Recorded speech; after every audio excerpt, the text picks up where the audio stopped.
دور کرنے کو زمانے سے سبھی آثار شر،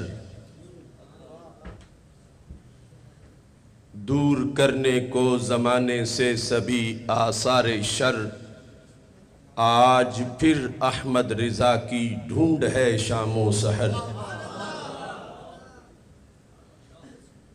ہند میں وہ ملت بیضا کے ماتھے کی چمک، ہند میں وہ ملت بیضا کے ماتھے کی چمک، جس سے روشن ہو گئے تھے چار سو قلب و نظر۔ وہ بوسیری قافلے کا ایک فرزانہ سفیر، وہ بوسیری قافلے کا ایک فرزانہ سفیر، بو حنیفہ کی فقاہت نرسری کا ایک شجر۔ وہ بوسیری قافلے کا ایک فرزانہ سفیر، بو حنیفہ کی فقاہت نرسری کا ایک شجر۔ وہ معارف کا ہمالا، وہ فضائل کی دھنک، گلشن فطرت کا لالا، چمن حق کا دیدہ ور۔ وہ الوہی اور نبوی عزتوں پہ پہرے دار، حق بیانی میں نہ چھوڑی جس نے ذرہ بھی کسر۔ وہ الوہی اور نبوی عزتوں پہ پہرے دار، حق بیانی میں نہ چھوڑی جس نے ذرہ بھی کسر۔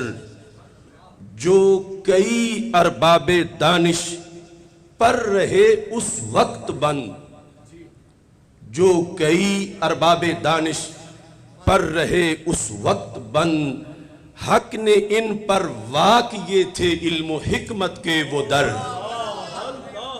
جو کئی ارباب دانش پر رہے اس وقت بند، حق نے ان پر وا کیے تھے علم و حکمت کے وہ در۔ اس قدر اس نے دلائل سے کڑک حملے کیے،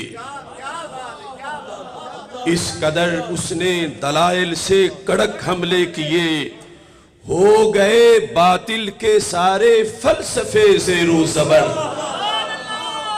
اس قدر اس نے دلائل سے کڑک حملے کیے، ہو گئے باطل کے سارے فلسفے زیر و زبر۔ اس نسیم شوق کو کہتے ہیں ہم احمد رضا، اس نسیم شوق کو کہتے ہیں ہم احمد رضا، آصف جس سے آج بھی باغوں میں پکتا ہے ثمر۔ لبیک لبیک لبیک یا رسول اللہ، لبیک لبیک لبیک یا رسول اللہ، لبیک لبیک لبیک یا رسول اللہ۔ اس نسیم شوق کو کہتے ہیں ہم احمد رضا، آصف جس سے آج بھی باغوں میں پکتا ہے ثمر۔ دور کرنے کو زمانے سے سبھی آثار شر، آج پھر احمد رضا کی ڈھونڈ ہے شام و سحر۔